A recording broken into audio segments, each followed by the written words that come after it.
আরম্ভ করব আমাদের ঈদ আনন্দ মিছিলের নিয়ে। এই ঈদ আনন্দ মিছিলটা ঢাকা সমিতি একসময় করতো, তো আমরা 2002-তে ঈদ আনন্দ মিছিল বন্ধ হয়ে গিয়েছিল, যার কারণে আমরা এটা অন্য ঢাকা অন্যান্য সংগঠন এটা চালিয়ে যাচ্ছিল।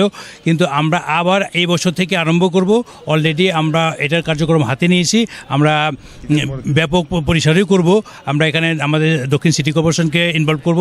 এখানে আমাদের 3জন ঢাকা 6, ঢাকা 7, ঢাকা 8-এর এমপি এবং মন্ত্রী ওনারা উপস্থিত থাকবেন, সিটি কর্পোরেশনের প্রশাসনও উপস্থিত থাকবেন।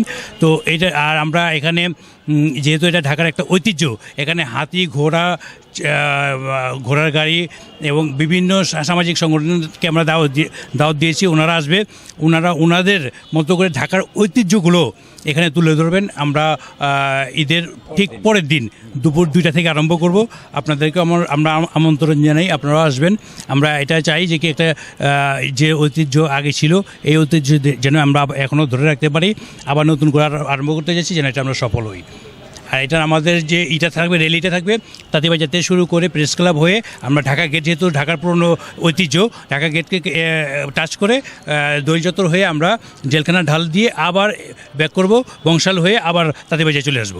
এটাই হলো আমাদের রুট।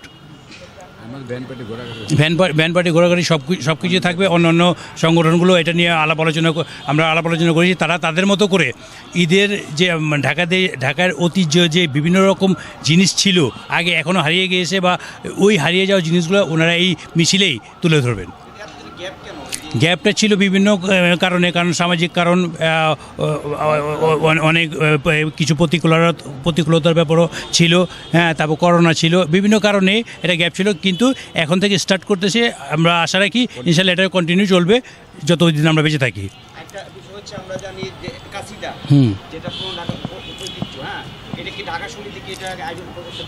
আমরা আমরা যে ঈদ আনন্দ মিছিল করবো, এটার মধ্যে কিন্তু কাশিদাকেও একটা রেখেছি, একটা পোর্শন রেখেছি কাশিদা, কারণ এটা আমাদের একটা ঐতিহ্য। ওনারা কাশিদা আমাদের যে আছে আমাদের সমীর ভাই, মানে ঢাকা সুখবাসী সমীর ভাই, উনি দায়িত্ব নিয়েছেন, উনি এটা পরিচালনা করবেন।